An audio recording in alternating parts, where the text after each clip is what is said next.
As a church, we've been going through this series called Conversations with Jesus, and we're looking at different encounters and conversations that Jesus has had with people along the way that are recorded in a biography written by one of Jesus' closest friends and followers, the Gospel of John. And these conversations are with friends and followers, or sometimes random encounters with strangers, or with people who were even skeptical about who Jesus was. But all along the way, these conversations have been meaningful.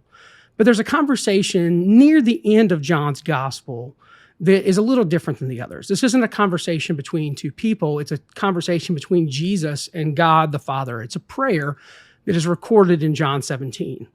In this prayer, Jesus pours out his heart to God. He knows that his time on earth is near an end, and he communicates and expresses to the Father what that means to him. He also communicates his hopes and dreams for his followers after he leaves them and returns back to the Father.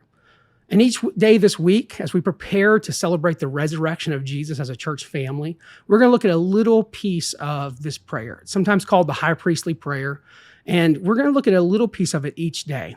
Starting in John chapter 17, verses 1 through 5. After Jesus had spoken these words, he looked up to the heavens and said, "Father, the hour has come. Glorify your Son, so that the Son may glorify you. Since you have given him authority over all people to give eternal life to all whom you have given him. And this is eternal life, that they may know you, the only true God, and Jesus Christ, whom you have sent. I glorified you on earth by finishing the work that you gave me to do. So now, Father, glorify me in your own presence with the glory that I had in your presence before the world existed." It's interesting because Jesus knows that he's about to be executed. He's going to be publicly humiliated and killed like a criminal on a cross. And to onlookers, to people around, this probably seemed like Jesus had lost. He had started a movement and it had come to a violent conclusion. But Jesus knew that his self-sacrifice was not a loss. It was actually a win.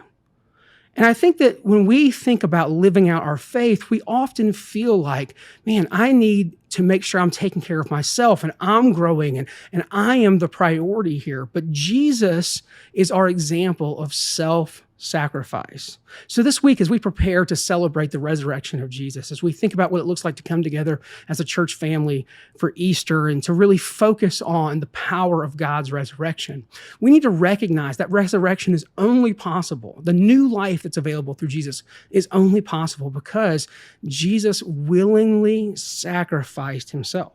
So this week, I want you to identify an area in your life where you've been selfish, where you've lived for yourself, and choose to live sacrificially, following the example of Jesus.